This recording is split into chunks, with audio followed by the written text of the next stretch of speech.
I'm the x-ray technician of the ears. Sound as good as it looked and look as good as it sound. We were the first ones to build a product with double-digit 10 drivers. Yeah, we can do it. We can change the industry. It's a way of life. And we started Noble.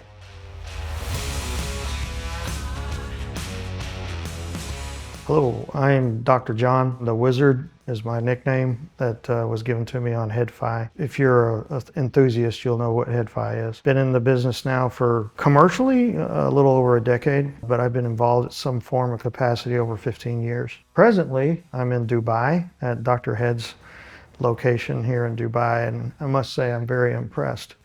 It's an honor to be here. In the English language, noble means monarchy, you know, this type of thing where you prince or princess, that type of thing. But it also means, it's also an adjective. It's a description, it's an action, it's a way of life. Long ago, I had started a business venture in China. He liked to do things that I can't say I agreed with. It wasn't so much making bad products, that wasn't the issue. The issue was basically, he would formulate a business plan with our employees and tell our employees that if you do X, we'll give you X.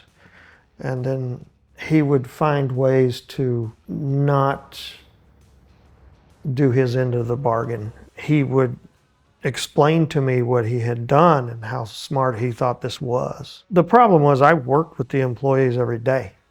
We were in the lab together every day. I worked with them, 10 hours a day.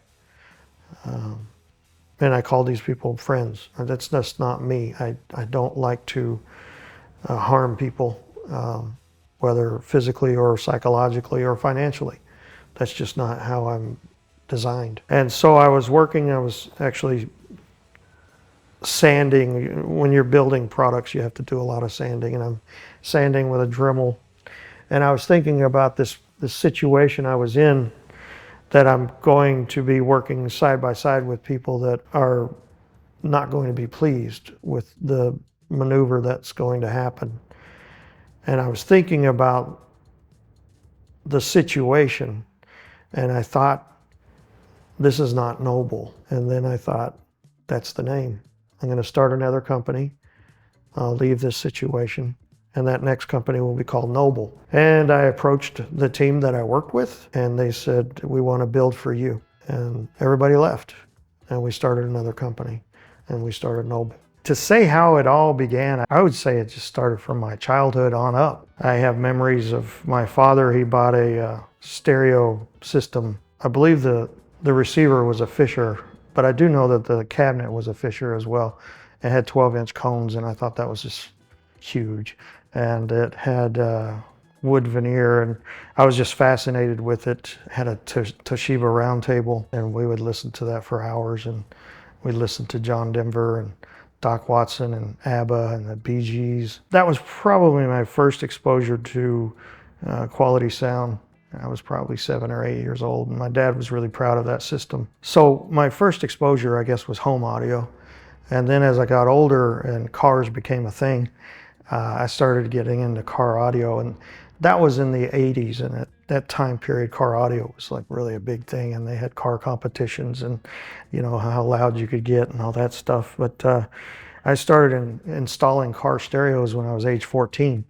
And in America, you can't drive until you're 16. So I was literally putting car audio into cars before I could even drive. And my brother Jim, he would invite his high school friends come in, and they would drop their cars off, and I would install car systems into their cars. Eventually, I got a job working for a little place called Radio Shack. It's a company that's now closed. But so I was working at Radio Shack, selling car audio out of Radio Shack, and I also worked for free at some car audio shops in Beaumont. Beaumont's in a town that I grew up in, or nearby. Eventually, I ended up going to college for audiology. Basically, it's hearing science, and what we do in audiology is we study the acoustics of sound, the physics of sound. We study the disorders, hearing disorders, and we study on how to treat these type of disorders, how to remedy these type of disorders, how to diagnose these type of disorders, how to test these type of disorders. We work hand in hand with physicians, ear, nose, and throat doctors. In some ways you could say, just like there's something called an X-ray technician, right? And they will take an X-ray of a broken arm. I'm the X-ray technician of the ears. I diagnose or assist in diagnosing in hearing disorders, and also assist in treating hearing disorders along with physicians. For example, if a physician orders a course of antibiotics on a child, we can test them, and they'll come in maybe a week or so, and we retest and we see if their hearing's improved and things like that. You may wonder, how does that all lace in together with what I do now? Honestly, in my opinion, how I use it quite a bit is when we're tuning the Noble products is, I've seen the research, and I know what frequencies are pretty important for understanding speech, things of that nature. So if you hear a Noble product, you'll probably find that the vocals are nice and clear. That's part of the benefits that audiology has helped with what I do now. Eventually, I ended up working in Thailand, of all the places, and we had a hearing aid lab in that place. And I had quite a bit of time on my hands. And during my free time, I was in the hearing aid lab building CIMs. I guess I should back up a little. When I was going through college, we used to go to hearing aid factories, and I would see how everybody was working with their hands, and I always loved to work with my hands as a kid growing up, and specifically work with wood as well. And that was kind of a family tradition. My grandfather and my father all worked with wood, and they pretty much instilled in me a respect for wood and the beauty of it, things of that nature. So jumping forward back into that conversation in the hearing aid lab, at that time period, this was in 2007-ish or whatnot. In that time period, there really wasn't anybody building CIMs for the purpose of commercial use. It was mostly for musicians. And what was crazy to me was because I worked with the hearing aid field, I knew what we could do with the resins. I knew we could change the colors. I knew we could do some really nice, beautiful stuff if we wanted to. But at that time period, in the early 2000s, the focus was the musicians, and the musicians were asking to have the CIMs built in flesh color, which was basically kind of looked like chewed bubble gum. The thing was, the price was like $1,500 at that point in time, and I thought, $1,500, this is crazy expensive. So I thought, build it to where it deserves the price. Build it to where it matches the sound quality. So that was pretty much my goal, was to make something as beautiful as the sound was. So it had to sound as good as it looked and look as good as it sounded. And that was my theory. And at that time period, nobody was doing that. And also, again, I should back up and explain how it all began. Was I would build these things basically as a hobbyist, and I would take photos of them and put them on HeadFi, again, which is that website. It's the largest portable audio forum in the world, actually. So I would post pictures of what I did. But again, I was doing it as a hobbyist, so I didn't sink a whole lot of money into it, and I didn't have a laser machine. And at the time, if you were going to do anything art-wise, you would put a skull and crossbone on it, or you would put maybe a dagger, or they would also laser engrave your name on the faceplate. That was it. But I didn't have a laser engraver. So what I did was I bought wood, some beautiful rosewood or something like that, and I would use that to make a faceplate with it. And then I would post on HeadFi those photos of the final product. Eventually, I created a name. You could call it a fan base, I don't know, but the people that followed me, they would say, if you ever go commercial, would you build for me? Finally I did, and we went commercial, and I automatically already had a customer base immediately, and we just took off. And basically, I went after the consumer market rather than the musician market. I just thought logically, and that right then was right when the smartphones were starting to hit. And I just thought I knew a lot more people that had a smartphone than that really knew how to play a guitar. So I just thought volume-wise, mathematically speaking, it was a better business move to head toward the consumer market. Plus the consumer market at that time was pretty much ignored. It was pretty much all musicians. So that's how it began. As far as can we build musician monitors? Of course we can. Do we do it? Yeah, from time to time. But if you look at our, general volume where it really is, it's not the musician market. If anybody follows Noble, they know about the product called the K10. That was kind of a lightning in the bottle type situation. The timing was just perfect. When I first went commercial as Noble, it was our first flagship product. And at that point in time, in the hobby, in the enthusiast hobby or whatnot, there was not a double-digit driver product. In other words, nothing ever hit 10 drivers or more at that point in time.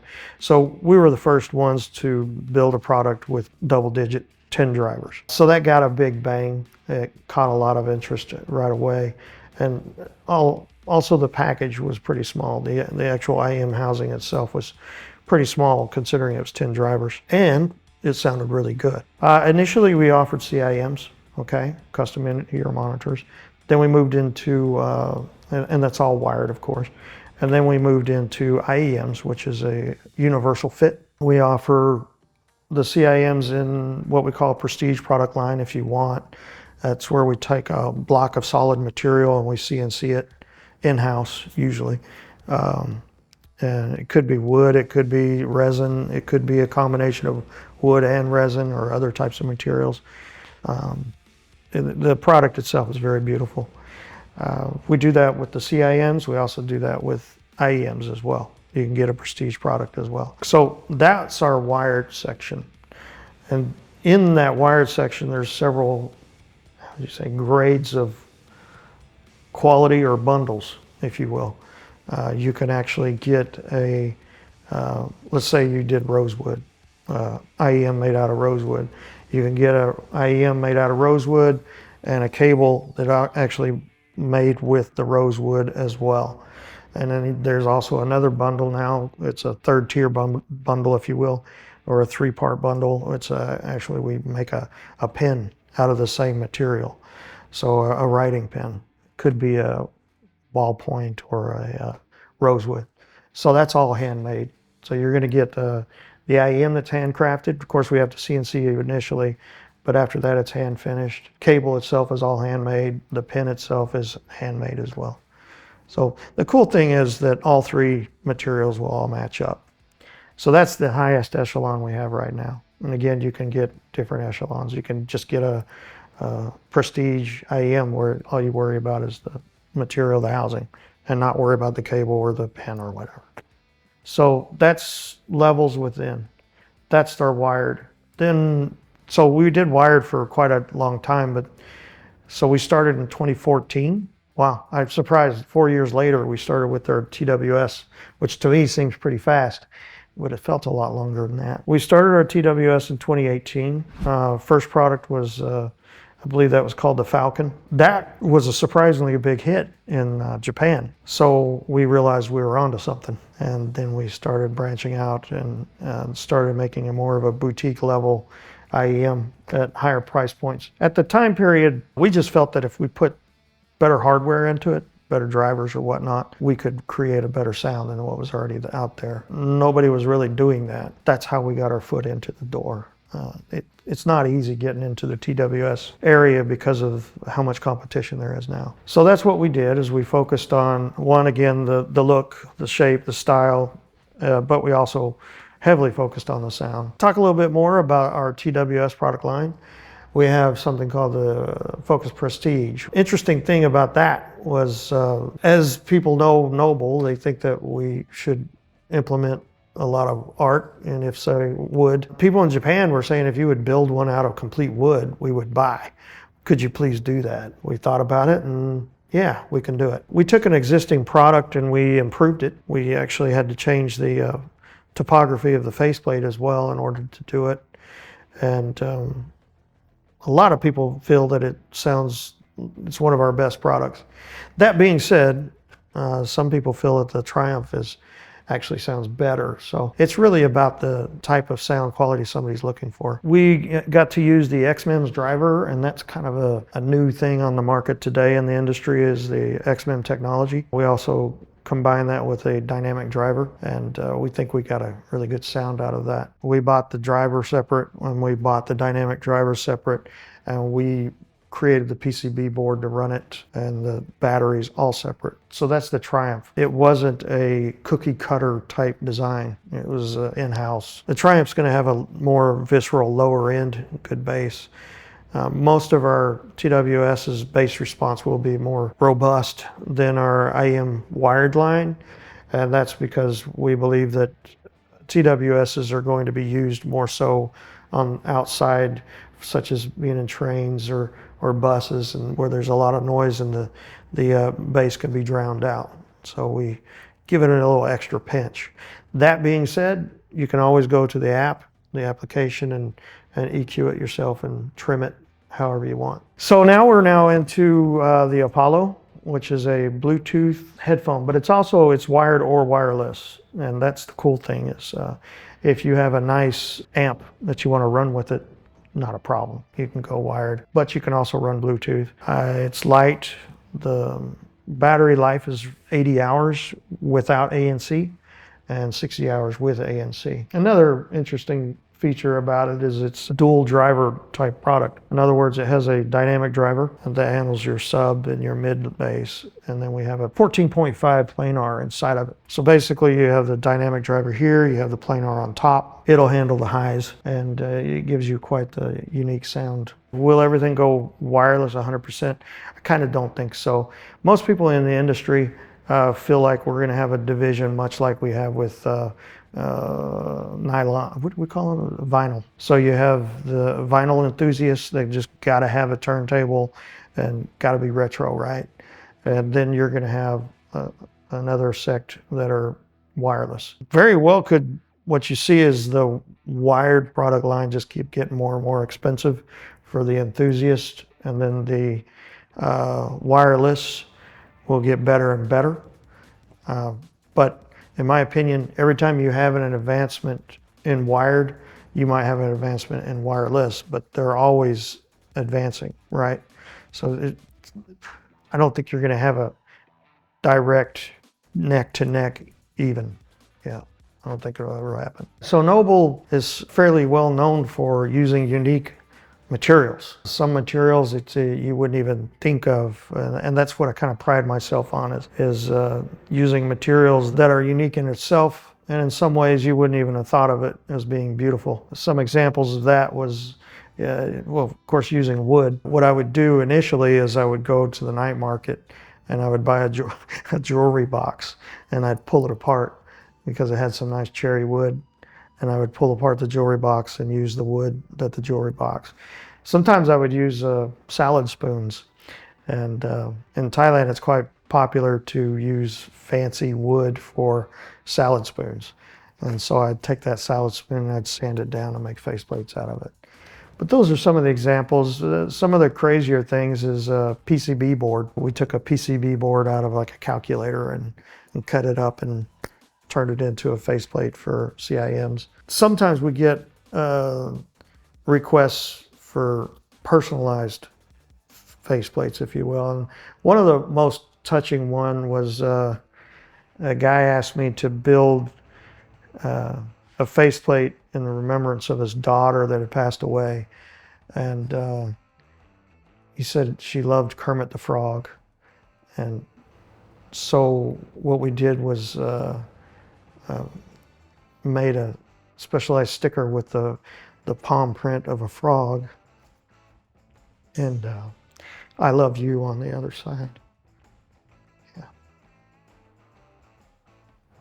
So these are some of the fun things we get to do. I had one guy bought a pair of shoes and he wanted a piece of the shoe on his CIM. So we bought the same pair of shoes used, of course, and we cut the material out, used that for his faceplate. In some respects, that's one of the cool things about what we do is we're able to get to know our people on a one-to-one basis and build something specific for their wants, you know. Actually, that's another thing about how we do what we do is we look up what's going on in other industries and how can we incorporate them into what we do. Believe it or not, in the CIM industry, a lot of the tools were from the dental teeth industry, which I think is kind of weird, but that's the truth of the matter. As far as, which I think is kind of funny because I used to rely heavily on the pen hobby industry, if you will. People like to lathe pens and create pens. That's a big hobby, especially in America. Every retired guy has a lathe in his garage, and he makes pens, and he hands them out for Christmas or whatever to his family members. So there's an industry supporting this hobby, and I used to order, sometimes I still do, but you order what they call the pen blanks, and that pen blank would be all kinds of beautiful colors running through it, and I'd cut it off and make a faceplate out of that. But what's funny is I've been doing that for 10, 15 years. I don't know. And finally I decided, well, why not just make a pen too? You know, here I've been working around the whole pen industry and never did make a pen. But now, like I said, with the Prestige product, we're doing the IEM made out of a certain material, cable matching material, and a pen with the same material. So like I said, it's kind of went full circle on that. And it's easier to develop a market with a storyline, right? So my point is, for example, the Onyx, what could you say? It's black, it's obsidian, it's, see what I mean? There's nothing to build on, but if you build Kublai Khan or a Khan, Genghis Khan, there's a history there, right? There's a story with Genghis Khan. And then you have his son, Kublai Khan. There's a story there. Ronin, we haven't done it yet, but we do plan on having several samurais, if you will. There's quite a history of different Ronins out there. So in other words, my point is, it's easier to build a product A, B, C, D, and they all have a family. They all have a history, and they can all have a certain DNA that's all connected. For example, the Kublai Khan and the Genghis Khan, they all have that same bone conductor driver inside of its, how would you say, design, the internal design. And the next Khan will as well.